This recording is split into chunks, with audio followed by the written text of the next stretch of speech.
Welcome to our DPA with Molly DeVos cat behavior workshop. And today we're going to be focusing on clicker training for cats, which who would have known that's a thing, but it is. So for some of you I know are not DPA fosters, and I just want to say welcome and give you a little bit of info about what DPA is. DPA stands for Dallas Pets Alive. We are located out of Dallas, Texas. I know we had some international ones last time, so curious to see where you guys are all from and joining us from. But so we focus on North Texas, specifically Dallas Animal Services, Mesquite Animal Services, Irving. We're starting to branch out to more of the suburb areas as Dallas Animal Services becomes extraordinary in their life-saving efforts and have really made huge strides to become actually a really awesome shelter. That was not the case even 7 years ago. We were founded in 2012, and we were focused on saving dogs. Somewhere around 2015, someone must have convinced someone to bring in a litter of kittens. And we had a total of 6 cats that year, 1 adult cat, 5 kittens. Turn the water heater on, off, and then back on. Just from 2015 to now. Last year, we, for the first time ever, and to all of our surprise, we surpassed amount of cats in our program to dogs. So we had 429 cats come through Dallas Pets Alive. Most of those were either adopted out and are in their forever homes now, or they were part of our transport program where we transport cats and kittens up to other rescues and shelters up north where there's a wait list for them to be adopted, and they're adopted super quick. So all of those cats had happy endings, which is amazing. A few years ago, we decided to start a support system called Support Squad. And Support Squad was mainly focused on getting our dogs some training help and making sure that our dog fosters were supported and that they had it, because, you know, it's a lot when you have a 70-pound dog who's like barking and growling at you, right? But after last year and seeing how many cats we had in our program and how the trend is that we're going to be more of a cat dominant rescue, we definitely needed to branch out and make sure that our cats and our kitten fosters are being supported too. And cats do have behavior issues, even though we think they're perfect. And that's where Molly comes in. So Molly has agreed to do a quarterly workshop with us where we are focusing on different topics. Last quarter, we did raising healthy kittens and raising social kittens. That's been a big issue for us, is seeing feral kittens and having to, you know, Pareto them and do all the stuff to make sure that they're going to be successful pets as they grow into adults, and they're not those cute little cuddly kittens anymore, and they're actually adult cats with personalities and disagreements and stuff. And in this class, we are going to be focusing on clicker training, which I'm super interested in learning about, because I know you can do it with dogs. I'm sure you can do it with other animals too, but let's see how we do it with cats. So Molly is going to take over and share her screen and show us all of her wonderful knowledge. Thank you, Danica, and thank everybody for joining us today. And let me go ahead and get my screen up here. So, clicker training felines. Who's training who? Sorry, let me go back to that before we go on. So, who's training who or who's training whom? I don't know, because I'm not an English teacher. So, I'm a cat trainer. So, if it was wrong, I'm sorry. But the big question, like Danica said, be trained. Yes, of course they can. They absolutely can. They can be trained. Anything that they're motivated to do that you're asking of them. So in short, you can train a cat to do whatever it wants to do. Now I want you to remember that when we get to the end of this and I try to get Pico down from his nap shelf to give some demonstrations, because hopefully he'll want to do that for us.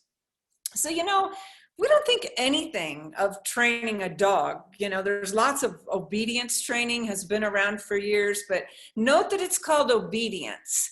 And when was the last time that you would describe your cat as being obedient, right? So it's, dogs have evolved as a social species. I want to talk a little bit about what motivates animals to be trained, especially contrasting cats to dogs, because we as a society, we tend to know a lot more about dogs than we do cats. So dogs have evolved as a social species with rank and order among their pack, and they see us humans as pack leaders, and they want to please us. So they're motivated to make us happy. And that's not true of cats. They could care less how happy we are. They have evolved as a solitary species without that hierarchy, and they simply see us as servants. So it's really hard to train your boss, right? So sure, cats are motivated by food. So why did I put on here who's training who?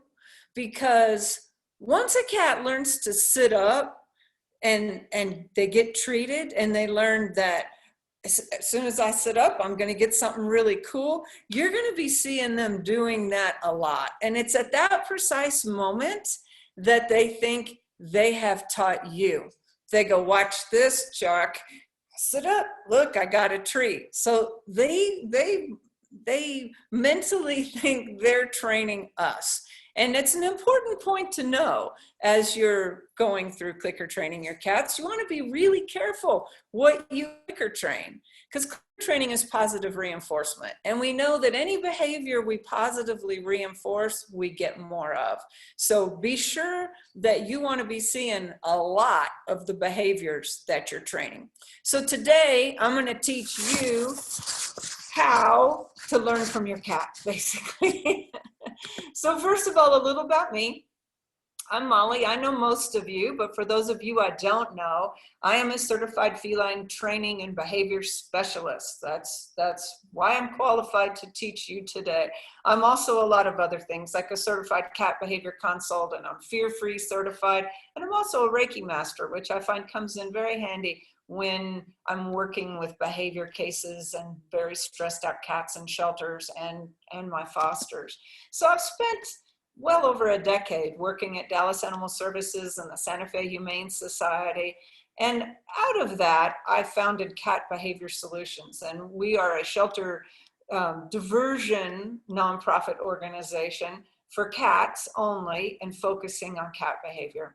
And I host Cat Talk Radio. If you aren't familiar with that, go to cattalkradio.com. We do a weekly podcast where we give out all kinds of cat information and behavior information and things to help you care for your cat better and to bond better.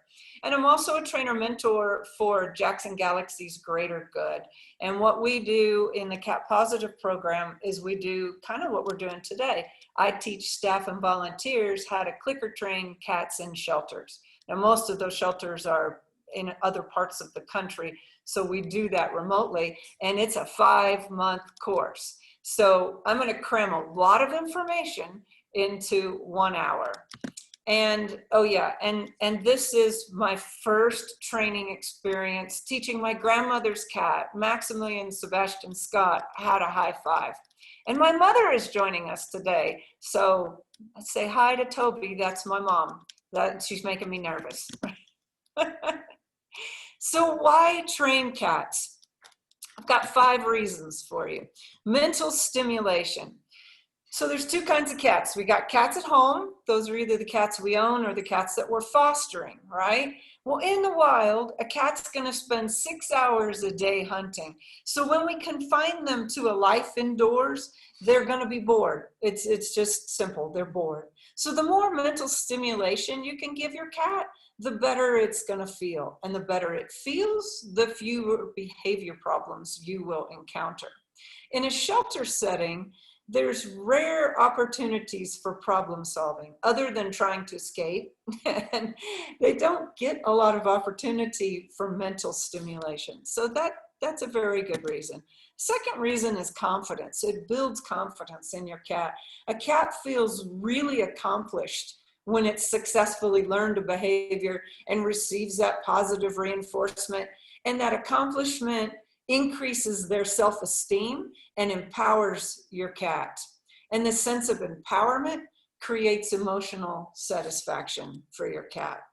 Another reason is choice. Choice is one of the 10 essential needs of cats. And without it, cats feel really trapped and emotionally shut down. And of course, in a shelter environment, you can see where they've been stripped of all choice. And in a home, they kind of are too, because they can't go outside and wander freely. So a little bit of choice has been taken away from them. So when we're clicker training them, we're reinstilling choice. They have a choice to participate with us or not.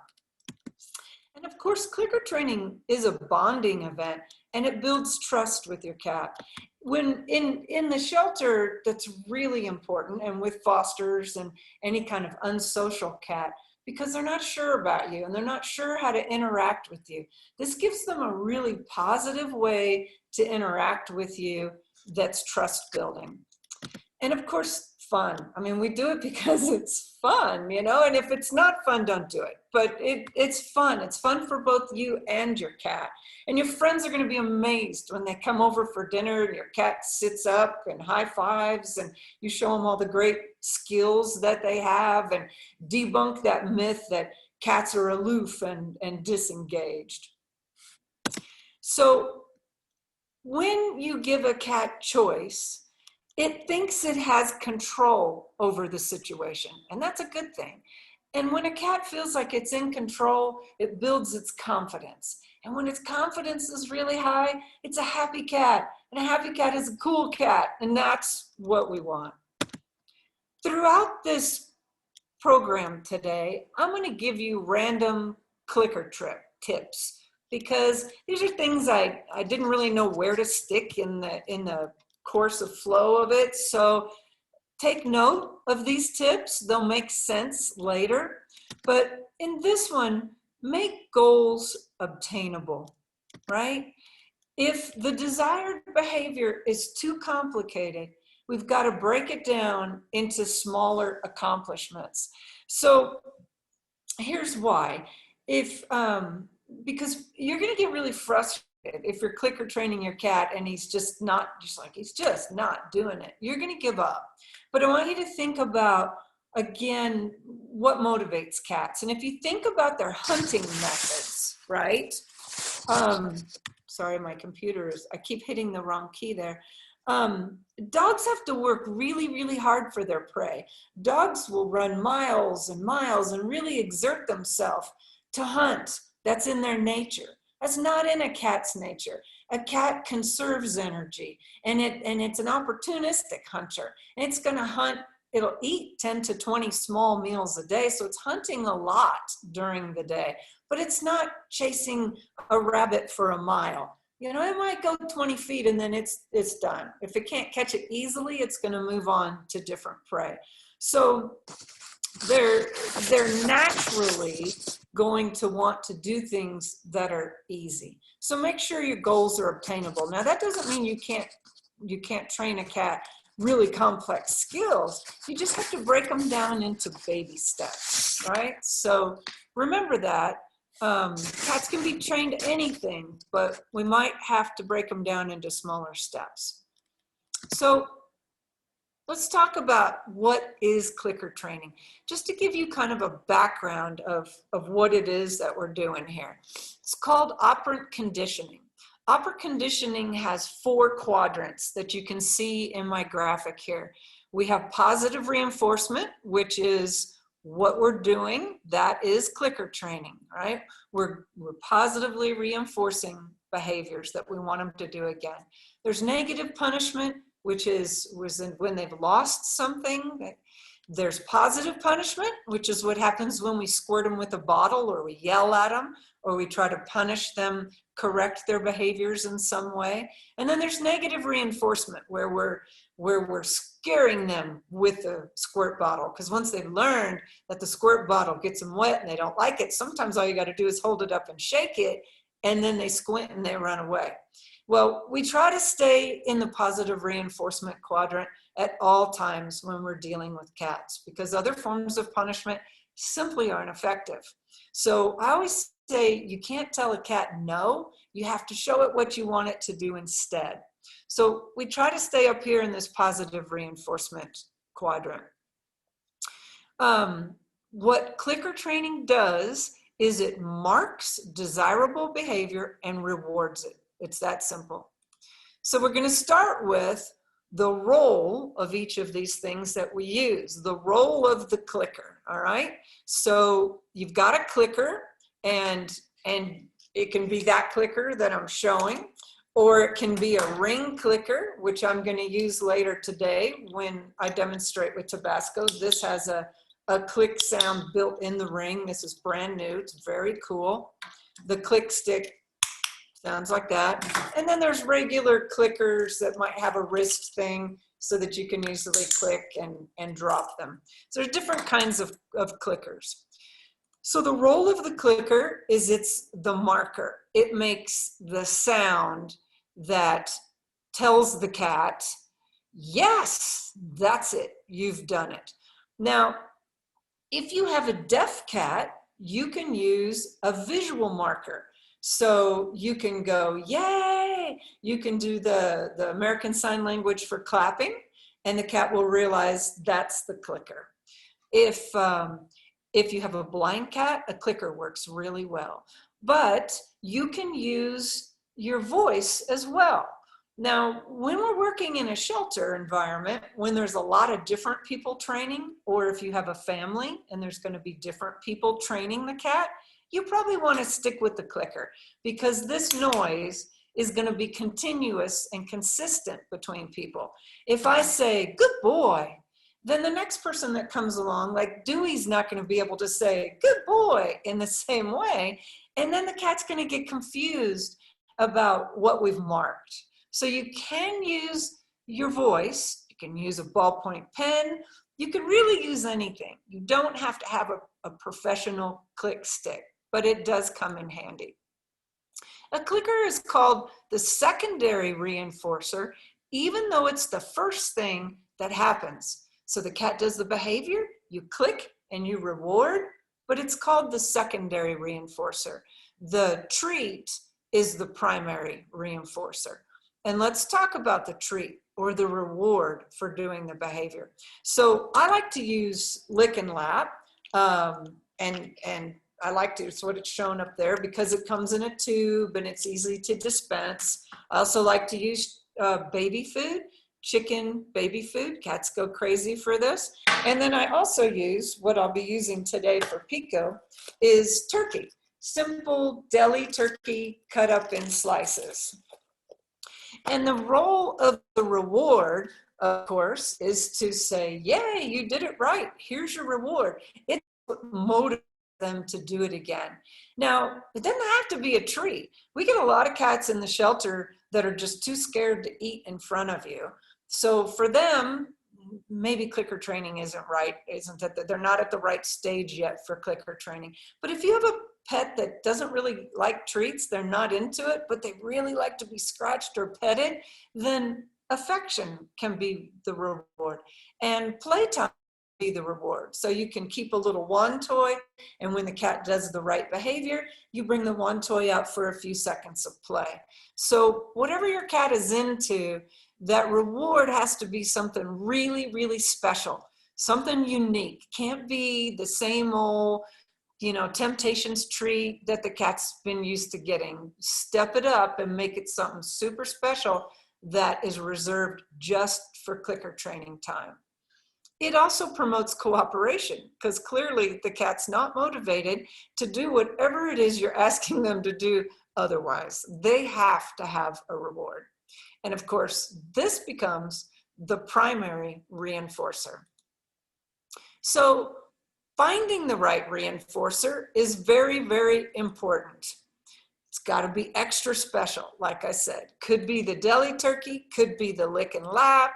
It could be canned chicken or tuna, maybe.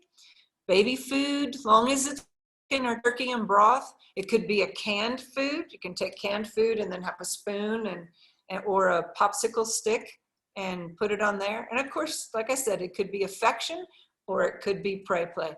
But it's very, very, very important that you find the thing that knocks the socks off your cat. And your cat goes, wow, I'll do anything for that stuff. In Pico's case, it's deli turkey, which hopefully you'll see soon, if he wants to. So the clicker process, here's what it is. The cat does a behavior. Let's say the cat sits and you want to teach your cat to sit. So the cat has sit, you click as soon as the cat sits, and then you deliver the reward. It's that simple. So one other tip is make sure that that reward is delivered within 3 seconds. You don't have to, if you make it too long, the cat's going to kind of forget what just happened. So you've got 3 seconds. So you've got time, like you'll see I'm wearing a pouch today, a treat pouch. You've got time to reach in your treat pouch and get the treat out. So some more things. How to clicker. Observe the cat.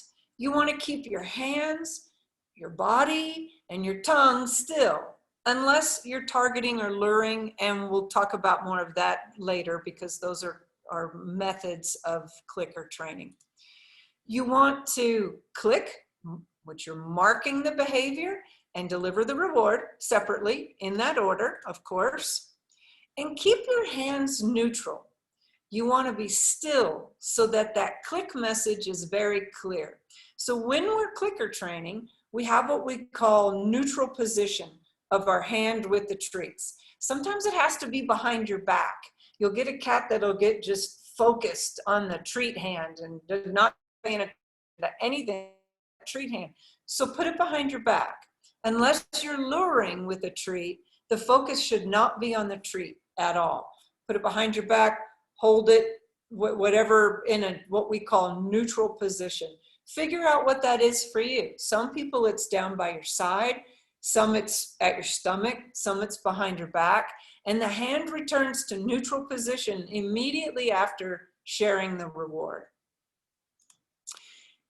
Clicker mechanical skills are very, very important because if the click doesn't mark the precise behavior, the cat will never know what it did right? So it's got to mark exactly when it does the behavior. And you got about 3 seconds to deliver a reward. If you click on mistake, it's okay, but you have to reward anyway. We want the cat to always associate the click sound with the reward following. So you're going to make a mistaken clicker. If I was teaching this class live, which I much prefer to do, then this is the part where we would stop and we would practice clicker training skills. And the way that we would do that is I have people pair up in 2 people, and you put a deck of cards between you, and you have a glass and a pile of rocks or M&Ms or something like that, in individual pieces of something.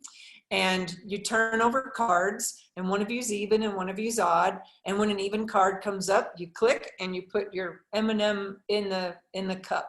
So you learn to observe very carefully, and you learn to click immediately when you observe what you want to see, followed by that movement. So you might want to practice because that comes in very, very handy. So what can we teach cats? What behaviors?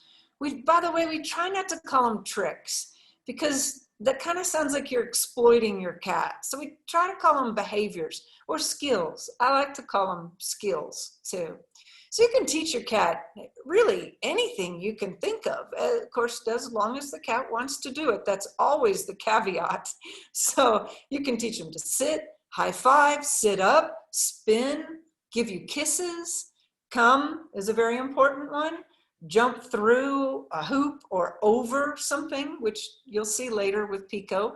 You can teach them to weave through cones. You can teach them to get up, down of places, very handy for counter surfing. You can teach them go to place, very handy when there's something going on, you need them out from under foot. You can teach them to go into a crate. And yes, you can use clicker training to teach your cats to sit for a nail trim, because it's all positive reinforcement. Clicker training is not particularly useful to train, to litter box train. That's not something we do. Usually there are other underlying issues for a reason a cat isn't using a litter box and that need to be addressed separately. Aggression is another behavior that isn't really best treated with positive reinforcement. You want to use negative reinforcement in that case, and that's a whole nother class. But like scratching or destruction, that could be good for clicker training. So you put up a nice post, and every time the cat goes and uses it, you click and reward. Then they learn that the post is where I go, not the sofa. So then let's talk about the cue. We haven't talked about the cue. And the cue is how do we get the cat to do the behavior again, right? So the cue is the thing that we put it on, right? It's or visual, could be a visual cue. You'll see me using lots of visual cues today, but it directs or recalls the behavior, right? Why don't we just call it a command? Because that's the natural thing. You're telling your cat what to do. Well, here's why we don't call it a command. So the definition of a cue is that you think about it, it's defined like a drama, you're on stage and cue the actors, right? Because that's a specific line, but it stimulates to action, right? It's a guiding suggestion. Whereas a command is very authoritative and order, command, and it's like, I've got the control over you and I'm your master and you are going to do my bidding. You are going to sit. Doesn't work with cats. Kind of works with dogs, but doesn't really work with a cat. So the cue, think of it as the green light that tells the cat, now is the time to execute the behavior for your chance of reinforcement. So let's talk about methods of clicker training. There are 4, right? You're seeing luring, which we'll get to in a moment. And no, I'm not promoting that you put your goldfish on a fish hook for your cat in any way, shape, or form. But the first method is called capturing. And capturing is simply observing your cat and capturing that behavior by marking it with the click followed by the reinforcer. All right, so for particularly shut down cats that are very shy and having trouble relating to people, we teach eye contact or moving towards you. I have lots of video examples to share with you today, and you're going to see a lot of that. So capturing is simply watching and observing very still. You're not promoting it at all. You're just watching. As soon as your cat sits down, sit is an excellent thing to capture. As soon as the cat sits, then you click and reward. The next one is targeting. And really, I like to start with targeting because targeting is touching an object, usually your finger or a target stick or the end of a pencil or anything you can really think of, and they usually touch it with their nose or their paw sometimes. And targeting is useful because once a cat is trained to target nose to finger, then it will follow your finger around. Now you're set up to do a spin because this becomes the visual cue. The cat goes, oh, I follow the finger. I know to come. So I like to start with targeting, and I target come. That's a very useful thing. Luring, which you kind of see what we're doing here, is we're taking the treat or the reinforcer And we're moving the cat around with it because it's going, oh, there's that yummy thing. And it follows it, of course. So again, we can do a spin. We can teach kiss that way. You take the treat and you put it up under your chin, and the cat's like, sometimes it'll just paw your face, which is cute, or, you know, touch your chin with their nose, and you can turn that into a kiss. You can lure into a sit up very easily. Pico does walk. He lures up to his back legs and walks on his hind legs with a lure. So luring is very, very fun too. Shaping. Now shaping is rewarding successive approximations until you get to the complete behavior. So it could be we're stringing behaviors together, like come, sit, high five, spin, then you get a treat after we've taught each of those things independently.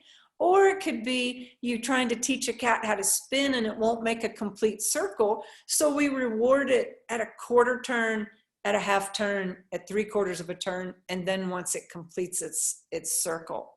Or you could like string things together for an agility course. There's actually a cat agility association. So you can set up an agility course in your home, teach the cat to go up the stairs, ring the bell, jump off that, go through a hoop, up on the chair. Anything is possible, as long as they want to do it. So putting it all together, here we go. You want to plan for about a 10 to 15 minute session. Cats don't have a long attention span, just like they like to conserve energy, right? So in the Cat Positive program, we have cats in the shelter set up to have 3 sessions a day. And it's with usually three different people. So the more times a day you can do it, the better. But keep your sessions short, 10 to 15 minutes. You want to clear your mind with a positive affirmation. That's really important. Hold a clear picture of the desired behavior in your mind. And the reason for that is because the animal communicators say that cats and dogs, all creatures actually, can read our mind picture thoughts. And so that's why they get confused, because we usually live in fear and we're picturing the cat not doing what we want it to do. So it's very, very important that you're picturing the cat completing the behavior that you have in mind to teach.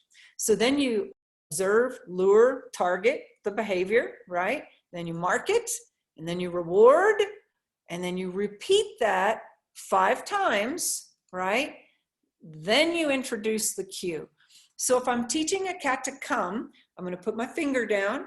The cat comes, touches nose to finger, click reward. I don't say a word. We repeat that 5 times. And on the 6th time, click. So then I introduce the cue right before the behavior happens. And then I move that cue further and further, earlier and earlier, as I see the cat starting to come to me. Then I go, come. Touch the finger, click reward. And then pretty soon I can go come, and that becomes the cue. Then if you're using a lure, this is the point where you fade the lure. So if I'm using a lure to sit up, I like to use the verbal, the visual cue like this. So I've got my treat in my fingers and I'm pointing up and I'm luring the cat into a sit up. And then after those times, and after I go sit up, and the cat sits up, then the next time I'm not going to have a treat in these fingers, but my hand's in the same position. So the cat doesn't really know that, but the lure is gone. I've faded the lure. Same thing with the spin. I'm going to start a spin with a treat between my index finger and thumb, and I'm going to make the cat go in a circle, and then I'm going to drop the lure, and the cat's just following the finger, and the lure's gone. Once the cat does the behavior on cue without a lure, it's what we call mastered, and he's mastered the behavior. So another click tip here, master one behavior before going on to another. Otherwise, they get a little confused. So now I'm going to show you some videos of some things before we go live, assuming I can get him down. He's sound asleep up on his thing. This is a cat named Cinnamon, and this is a trainer in the Santa Fe Humane Society, and we're trying to get a high five. We don't know if we can get a high five. He hasn't been taught high five. This is what it kind of looks like when your cat gives you a high five for the first time. And you're going to hear me kind of coaching him a little bit. I didn't need to coach him much because the cat did it right away. Cinnamon was actually, once you confined him, he would come out and attack your face. And so you'd put him in a carrier and he'd jump out of the carrier and attack your face. So my goal was to get him carrier trained, and that's why you see a carrier in the background of this picture. Very successfully, we got him in the carrier, no problem. And so we thought, well, let's teach him some other stuff. So this is what the first time high five might look like. First initial thing with Sit, yeah, look at there. You see? That's exactly how it's done. Hold it out so he can't reach it with his nose, and because he wants to love on you and taste your fingers. Hold it. There you go. See how quick that is? And this is, done. Next one. There we go. This is Cinnamon's probably third high. That was the first two. This is the third high five. And what we do is we walk to the other side of the room. So what we've done is we've moved to the other side of the room to make sure that he's getting the behavior, because it's a little more challenging when we're changing people and changing places. So this is on the other side of the room. Whoops, I keep going back. We've already seen that video. Stop. Go to the next one. There we go. Now this is the next, and you'll see how quickly he learns. This is just 10 seconds after you just saw the first two. Instantly delivering it now when he sees the hand.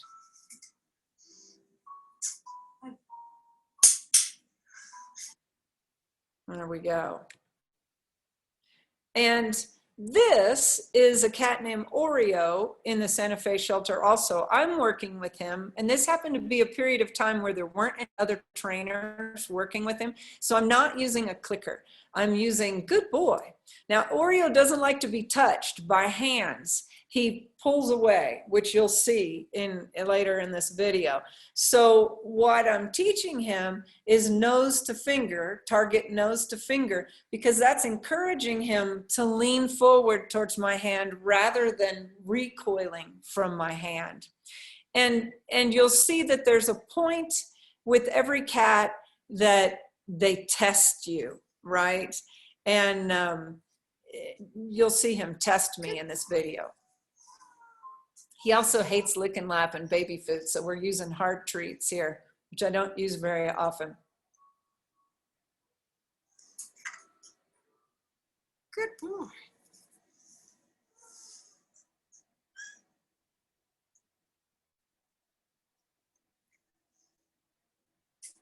And I wait till before I present the visual cue again. He's thinking, no, what if I look over here? Will you give me the treat if I look over here? What if I just really ignore your ass? Will you give me a treat? And I'm like, no, I won't.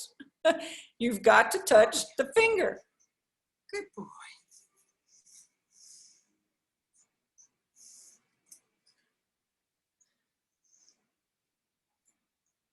Now you'll see, I'm going to reach out and try to pet him.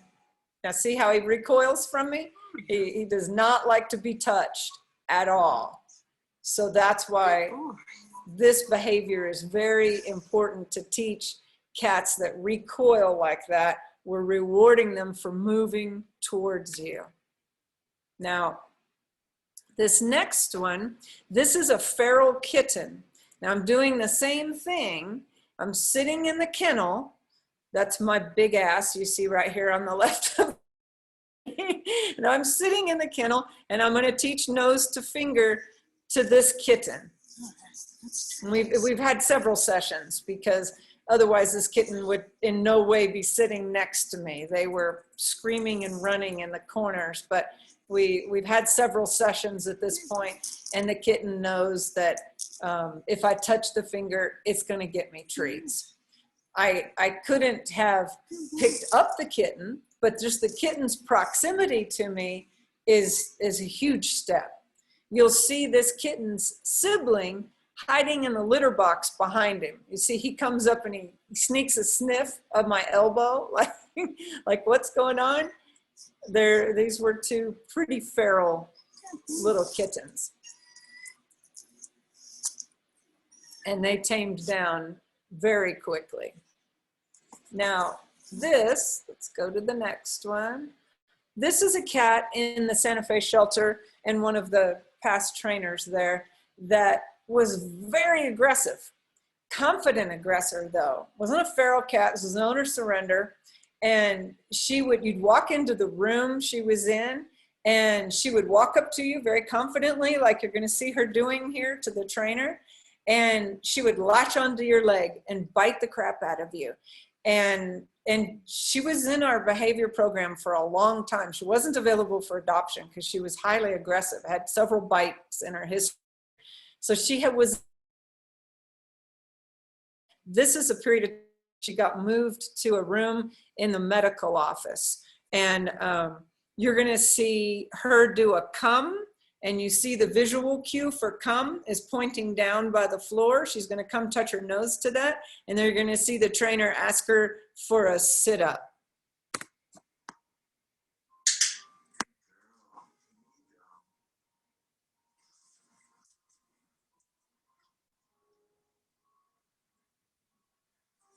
Lucky, up, Lucky, sit up, Lucky, sit up. Hey girl, I know you're having a little trouble understanding. She did really good sit-ups. And then this next one is a clicker tip. And the clicker tip is, once a behavior is mastered, not rewarding it every time actually reinforces the learning. And this has been scientifically studied. So once a behavior is mastered, ask them to do it a couple times and don't give them the treat. And that actually cements that behavior better. Now, this is how you lure a spin. We have baby food on a popsicle stick. This is another trainer in the Santa Fe shelter, and you'll be able to see this is the first time, this cat's named Lucia. This is the first time Lucia does a spin. You'll see what this looks like. There's also a really loud cat. There's a deaf cat in the room, so you're gonna hear a lot of meowing in the background.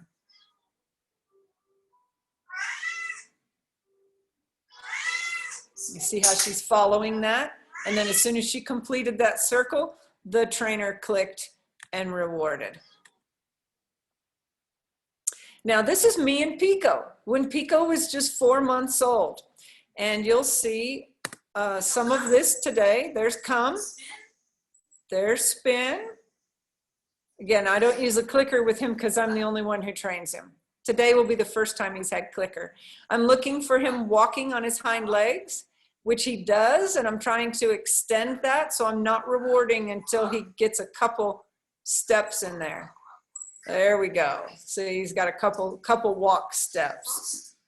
I've taught him to jump up on his post, and you'll see he sits up on his post.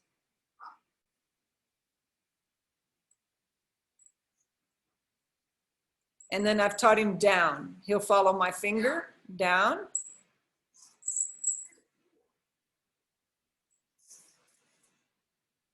So hopefully you'll see some of that today if I can wake him up. Another click tip, if the cat does something you don't want, you ignore it. It's very important not to pay attention to the things that you don't want. And I'm sure you're gonna see some of that actually right here. So before I show you Pico's skills, I wanna talk about strategies. Socialized pets, come is excellent, spin, sit up, high five, jump through a hoop, jump over my arm, you'll see here in a bit. For feral kittens, lure them forward with a lure or target to your finger. A lot of times they're not going to target to your finger right away, so you're going to have to lure them forward. And what you're doing is you're basically rewarding moving forward. And then you click and give them the reward. Unsocial adult cats, you can capture eye contact. A lot of cats in the shelter that won't look at you, they're so shut down. And then you wait, you wait, you wait, and finally they look up at you. And as soon as they make eye contact, you click and you reward. Those cats, luring them forward or touching your finger, it's good for them as well. So here is the power of positive reinforcement. Pico and I have this game. Every morning, Pico dumps the baskets in the laundry room. And I get up and go, Pico, what are you doing? And that's positively reinforcing his behavior. And here's what that looks like. What are you doing? You don't have enough toys out there? Really? Pico, you should be ashamed. Pico de gato.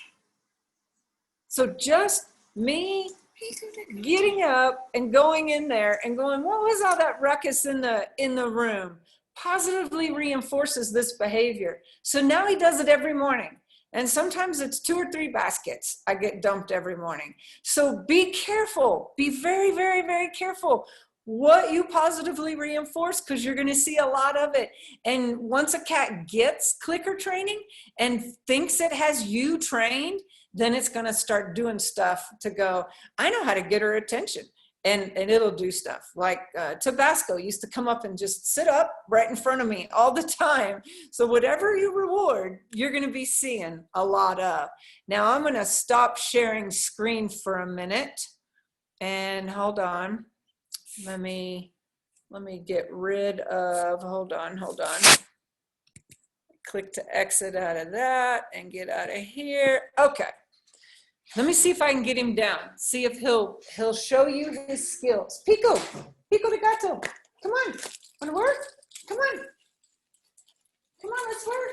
He's stretching. He's thinking about it. Now I have a treat bag on, right? So I have it's got a metal thing which holds the bag open, because I have the little bag of cut up turkey, which is hard to hold all these things at the same time. I'm going to use the clicker ring on my finger. So I've got the clicker faced inward, and here he is. He's ready to work. Up. Good boy. Come. Can you spin for me? You spin for me? There we go. Good boy. Now another tip for spin. A lot of cats will stall in a spin. So if you're spinning and they kind of stall, tap their hind end right there to get their attention so that they look around. We have a lot of cats that once they turn around and they see something, they're like, oh, look at that shiny object, and they walk off. So tap their hip as they're turning. High five. Good boy. Low five. Good boy. Fist bump. Good boy. Now, will you do a sit up for me? Sit up. Come on, sit up. You're being lazy. Good boy. Now, will you do a walk for me? He's not real comfortable walking on the table because it's unstable, but let's see what we can get. Come on. Maybe if I lure him, I can get it. Come on, it's okay. Come on. he's not real sure on the table. So what we're going to do is hoop instead. Over here. Come. Okay, come on. Hoop. That was very unenthusiastic jump. You're starting to look like Tabasco there. Come down here. Come. Pico. Pico. That's my phone buzzing. Here's my phone buzzing. Come on. Pico. This is the part of cats doing it if they want to. If they're the least bit distracted, they will not. Come here. There you go. Good boy. Let's show them your arm jump. Ready? Pico. Over. Come on. Over. My phone, someone is calling me, and my phone is continuing to buzz, and it is distracting him. Okay, come back down here. I promise I won't do it again. Okay, come on. Over. Good boy. Good boy. All right. So that's a lot of information in a short period of time. So let's open to questions. What kind of questions? We got about 10 minutes left. Tell me what questions you have. Yes, Irene. We foster cats, and right now we have 2 adult females. And one of them, her name is Oriana, kind of tries to bully the other one, Mercy. Oriana was here at our house first, and Mercy came to us last week. So we would like to be able to have Mercy be outside of the bedroom where we have her staying. Is there anything that we can do, or that I can do probably, that would help Oriana to not try to attack Mercy, or kind of do her due diligence of being the queen bee or whatever? Yeah, that falls in intercat aggression, and clicker training is not real effective at intercat aggression. There is an introduction process. Different cats are different. Some cats like some cats and not other cats. So every situation is slightly different, and every situation introduction is going to take for length of time. But you've got to start with a closed door. You are using positive reinforcement in the introduction process because you feed on either side of the door, and that is telling them a good thing is happening when the other cat is near. And then you go to a visual barrier. If you'll shoot me your email address, I'll send you a podcast and a handout on steps for introducing cats. And you can send it, the easiest one, just send it to Molly at cattalkradio.com. Okay. But clicker training's not the best for that. Okay. So. Molly at cattalkradio.com. Okay. Shireen, did you have a question? Hey, yeah. So you said you could use clicker training to reward them, like when they scratch on the scratcher, but like, how long should they scratch before you give them a treat? Like, I'm assuming you want them to scratch for a little bit until you click and then reward. Not necessarily. Remember, cats won't exert a lot of energy for the reward. So, and if especially if you're having trouble with them scratching on the sofas and things, you want to teach them in little increments. So you would start by teaching them just walking over to the scratching post gets a reward, because that'll make them walk over there more often. And then reaching on it, even if they don't scratch, they just kind of touch it, they get a reward. Then they scratch, and then you reward that. And then you begin to reward for longer and longer periods of scratching. But when you start out, you just want to get them over there to even pay attention to it. So that would be, if you're having a challenge with that, that's where shaping comes in, because you'll be rewarding those successive approximations to the scratching post. Okay, that makes sense. Great. Susie? Hi, Molly. That's Hi. such a wonderful seminar. Thank you. So I have a 2-year-old cat I just adopted about a week and a half ago. And we're having a huge heat wave and also the stress of moving. So he is not food oriented at all. And so I haven't done much clicker training with him, but I have gotten him used to wearing a harness. Good. Now he will walk with the harness and a leash dragging after him. So he's getting used to that. If I use a wand toy lure for him to walk and follow, how do I convert this using clicker training, for things like getting him inside the backpack and things like that? So if he's not, well, first of all, I have met very few cats that really, truly aren't treat motivated. You just haven't exhausted all the treats, and you got to really work hard. And there's a vet that puts out a list of the top 10 cat treats, and it's got the weirdest stuff on it, like marshmallows. I've not been able to get a cat eat a marshmallow, but you might try that. Green olives. He's got green olives. And again, I've not had a cat eat a green olive, but maybe that works for your cat. Definitely try the deli turkey. That's super popular. Definitely try the lick and lack, and definitely try baby food, canned chicken, canned tuna. I should Give up on that. Go ahead. Well, so he has not been eating much at all, maybe half a can a day. It's a little concerning. He is drinking water. Like I said, it's really hot. And so it's hard to get him to eat, period. I have tried a lot of different, I think he's going to be treat motivated when he's feeling. Yeah, when he's more relaxed. Yeah. Absolutely. But you can also don't feed him a meal. So when you normally would put the canned food down, don't do that. Use that meal as your reward. So you would train getting in a backpack or just positive reinforcement association, which we call counter conditioning, to the backpack of every time he comes close to the backpack, click and give him a bite of his food. And so there's a lot of different training methods. Clicker training is just one piece of the puzzle that we use. I mentioned negative reinforcement.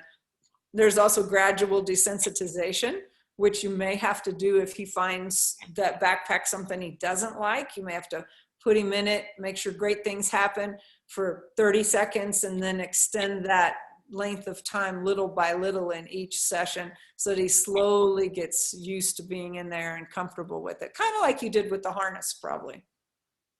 All right. Yeah.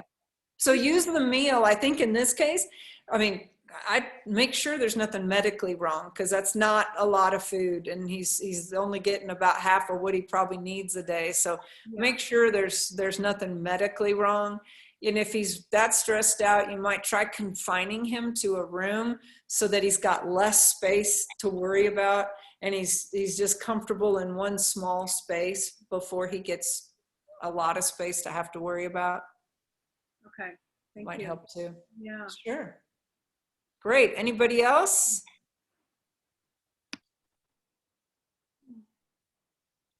Woofy, I want to know, where's Woofy? Woofy, I want to know what you want to train your new kitten.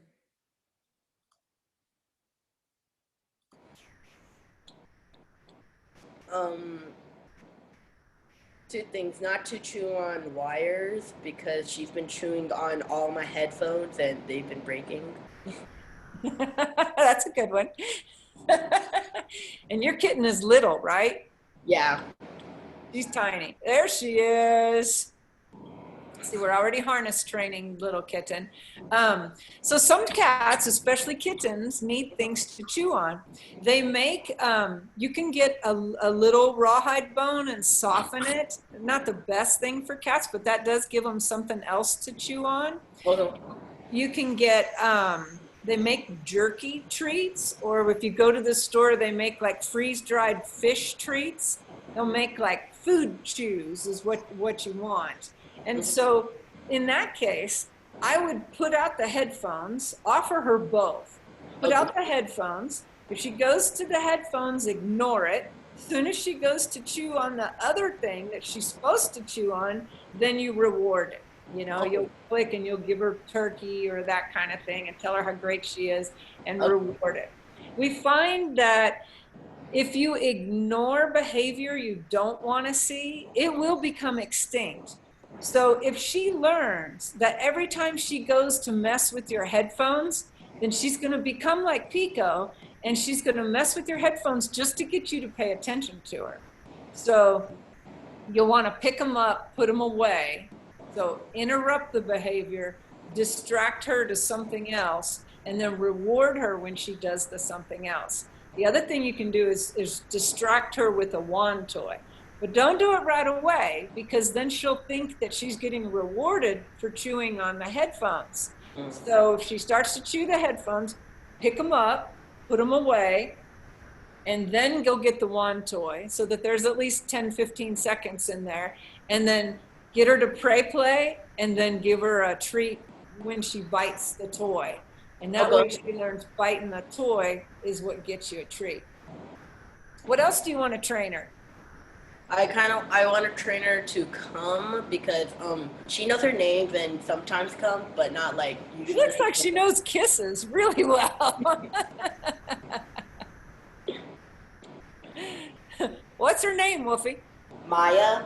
Maya. She's adorable. So if you want to teach him to come, then, and it's usually really simple to teach come.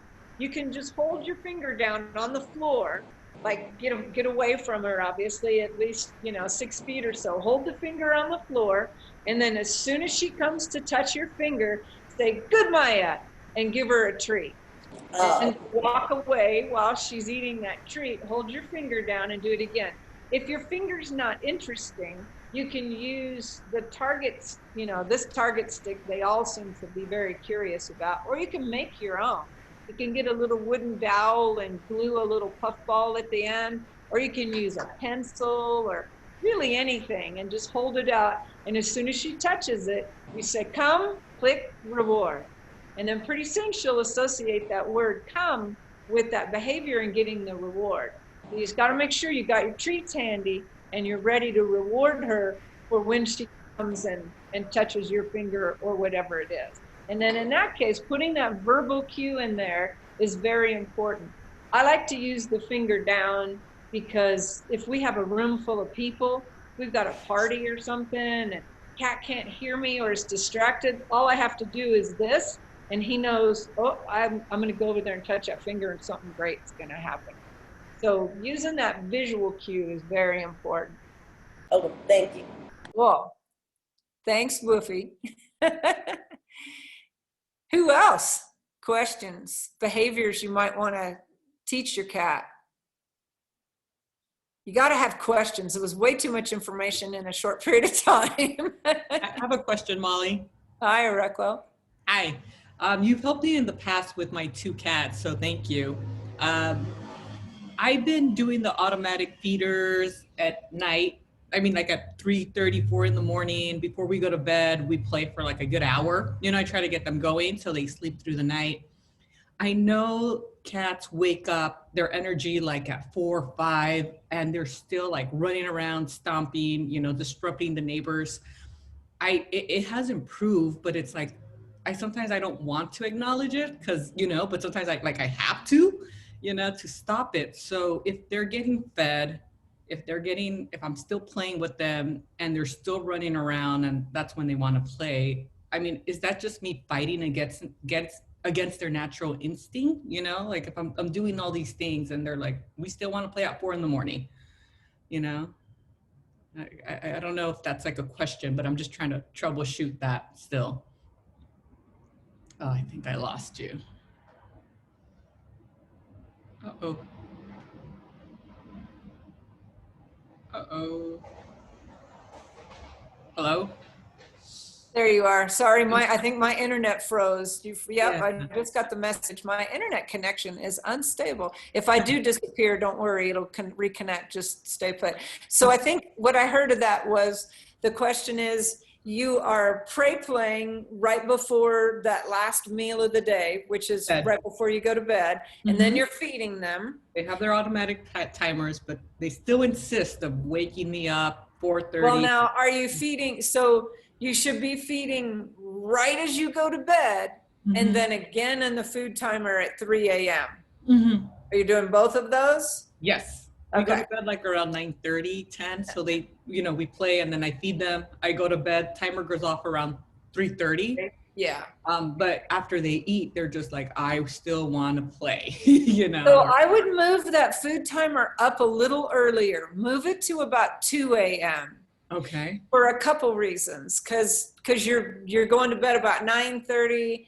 So 3:30 late, and 3:30 is getting really close to sunrise. So cats aren't really nocturnal, they're crepuscular, which means that they're active at dawn and dusk when their prey is normally waking up. Birds are waking up, and the mice are. So they're going to naturally be more active at about 4:35 in the morning anyway. So I would move that 3 o'clock timer back to 2 o'clock and see if that helps. Okay, I'll try that. And then too. you absolutely have to ignore it. You cannot even roll over. And I know that's like the most difficult thing to do, but they're bored. They're woken up. It's 5 o'clock. The birds are calling. It's time to get going. Everybody up. And then if they get you to just do anything, then they're going to go, oh, that worked. I'm going to do that again. Yeah, I tried it. Sometimes they wake me up and I'm like, damn, now I have to use the bathroom. I tried Right, it for like 30 That's minutes. always- I'm like, exactly. That's what always happened to me with Tabasco. He would circle the bed, step on my hair, circle the bed. Then he would jump on and he would the bed to shreds, and then he would start pulling my hair out, and I'm like, dude, I got a high forehead, and he'd pull it out right there, and I'm like, stop, I don't need to lose any there. And so the timer and the ignoring that behavior was the only thing. It only took 3 nights, but I had to absolutely do my best not to even crack an eyelid to let him know that he was successful. okay, I'll keep forcing that. Things have improved big time. Yeah, just little tweaks. Thank you. Sure. And I'm willing to stay around for as many questions as you want, but as people are dropping out, I just want to make sure everybody knows in the chat column, they've put a link to a survey of this class. So be sure to take a minute and do that survey and tell them what you thought of this clicker training class before you go off. Anybody else have questions? I have a Well, question. you got another question? Oh, Wait, where did we I have go? one. Shireen. Hi, Shireen. Hi. I'm 2 questions. So where did you get your treat bag? And if we can't get one like that, do you recommend anything else? Because like my cats are gonna go for the treats, even in the treat bag, because they can smell them and they're very sensitive. So I need a way of like hiding them, but also quickly accessing them. Exactly. That's why this comes in handy. So this has a little slip-on clip. I don't know if you can see it. So I have a belt on and I can just slip it over my belt. And then it's got an outer pocket for you to put your clicker in. And then this bigger pocket has a metal snap and it snaps open. And that's where I put the treats, and that way I can keep them out of the way. And so it's called, and you can get it on Amazon, it's called the Karen Pryor Clicker Training Bag. So if you go to Amazon and you just Google treat bags, you'll see a lot of different kinds. Okay. And they're really good to have. It's definitely something you need. Because I have that same problem. If I try to do this with just the plastic bag, well, then I'm sticking the bag under my arm, because you want to have both hands free when you're handling the treats and the clicker and any other props like the hoop, or he's jumping over my arm. I can't hold the treats in the arm he's jumping over, or he'll just go for the treats. They don't want to do the behaviors that bad. They really just want the treats. So you do have to keep them out of reach. It makes it a lot easier. Okay. Yeah. And I have another question. Sure. I know you said clicker training is not effective for getting cats to use the litter box. Right. And I know my cats have underlying issues because, I have a problem. I have 4 cats. 3 of them often don't use the litter box. And so I know I have underlying issues, but would it hurt to try to train them to at least get in the litter box and give them a treat for at least stepping inside the litter box? Would that hurt? It can't hurt. No, it can't hurt. But they're not really associating that with eliminating. right? So you may get cats that just go sit in the litter box and don't eliminate in there, which wouldn't be what you'd want. So I'd be careful with that. Again, if they're not using the litter box, it's either medical, or it's a dislike for the litter box, or it's territorial behavior, or it's some sort of trauma that's happened. So usually we've got to address whatever of those issues that's going on. Yeah. Clicker training is just not real effective. I mean, like I said, you could train them to go to the box and to get in the box, but then they're going to be doing that when they don't have to go to the bathroom. So, and if you wait until they're going to the bathroom and then you run up while they're peeing and you click and you try to give them a reward, well, that's going to get very confusing, I think, for them, you know? Yeah. Yeah, I agree. I thought about it and I'm like, I don't think this is gonna work, but I can ask. Yeah. Yeah. To figuring out what's wrong, you know, what's wrong in one of those other 4 areas, or sometimes it's a multiple of things. It can be a dislike for the box and a territorial issue, or a dislike for the box and a medical issue. You know, it can be multiples of reasons of why they're not going in the box. Yeah, I'm working on that. Okay, good. Actually, I sent you an email. I signed up for one of your consultations, so. Oh, good. Good. Have I gotten back with you yet? No. Okay. I have a stack, so be patient. I know you do. I promise. No worries. Yeah. Thank you. Absolutely. I look forward to helping you with that. Thank you. Susie. Oh, thanks. Okay, so I bought one of these things. Awesome. Yeah, and can you walk me through the steps of how to use the telescoping? Yeah, absolutely. So he's back up there sleeping again. So Pico, you want to come down and show him? Pico, come here. Pico, want to come down and show him? Come on. Come on. Pico de gato. Maybe not. Nope. Oh, wow. So use it. So in a home setting, I mean, you can use it whatever length you want. In a shelter where you've got a really aggressive cat, sometimes I'll dip the end in baby food or lick and lap, and I put it at its farthest extension so I'm not getting hurt, and I'm going, you know, touch it, and then I'm gonna click, and then I'm gonna toss a treat to them so I'm not getting mangled up in the process. For, you know, and even cats at home, you can extend it out however far or however little you want, but you hold it, and the cat usually is very curious, and they'll come up and they'll either touch it with their nose or they'll rub against it. They'll rub it on the side of their face to try to scent it. A lot of cats will come up and try to bat it. And whatever they do, as soon as they make contact with it, click and then deliver the reward. And then once they got, then step away while they're eating. And, you know, if you're using lick and lap while they're licking it off their lips, then step away and go a little bit farther. So in the beginning, you want to start with it really close to their nose. So you're going to start, you know, like this. So they just go like that. It's not difficult. And then you're going to move it away a little bit farther and a little bit farther and a little bit farther. And then you're going to hold it out here, and then they'll be walking to it. And then you click and give them a treat. And then you're going to hold it way out here. And then one time when they start walking towards it, pull it away so that they're following it, and then click. But don't do too far. You know, 2 or 3 steps is really all you need. Then click and reward. And then a little farther and a little farther. Now they're following it. Now you can do whatever you want. Now you can do the spin. You can do the sit up. This kind of becomes a target that they learn. If I follow that, then I'm going to get the click and I'm going to get the reward.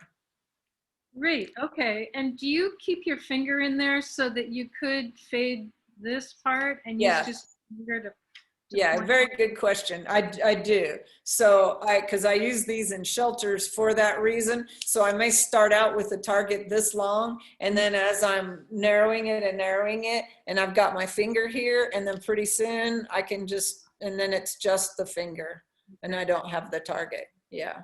Great. Okay. Good question. really helpful. And that's what we do in the shelter too. If we're working with an aggressive cat and we start out here, then the next time I'm going to be this close, and the next time I'm going to be this close, and then I'm going to be this close, and I'm getting closer and closer, and my finger's getting closer and closer. And then one time I'm doing this, and then they touch my finger, and that's like the first touch, first point of contact. And then I'm going to eventually get rid of this altogether in that hand, and I'm going to put this hand in the kennel, and they're going to come up and touch it, and then I'm going to sneak a little side pet, and I'm going to just gradually, very, very, very gradually, long as they're showing they're comfortable and not stressed, work my way up to touching them more.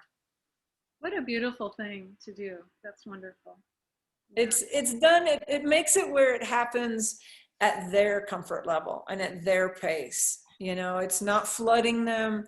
It's, okay, are you comfortable with this? You know, how about this? And if you're not comfortable with that, okay, well, we'll make it, how about that? You comfortable with that? You know, are you comfortable that it smells like tuna on the end? And, you know, we want to make it very comfortable for them. And then just slowly, slowly, slowly progress to the next thing. Okay. That sounds really good. Good. Anybody else got anything? Is that it for today? Okay. I try. Yeah, that's great. I want to see, share with me your behavior training successions. I want to see them.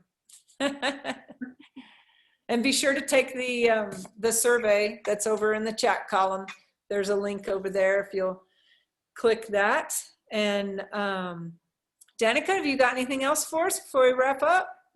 Just that I'm completely fascinated that pretty much I've sat in on all the dog training stuff, and like I could not imagine that training a cat is very similar to training a dog, like the same methods and stuff, because they just seem like such different personalities. I would have thought cats might take a little bit longer to learn stuff, but it seems like pretty much on the third try they're nailing it, and they're a lot smarter than I would have given them credit for before this class. So I think it's amazing what you do, and I think it's incredible that you can go to a shelter and take a cat that would be overlooked, you know, because of these issues, and work with them on this and get them to be comfortable and accepting. And I'm sure that there are a lot of adopters who appreciate that their cat is comfortable now because you went in and helped them. Yeah. And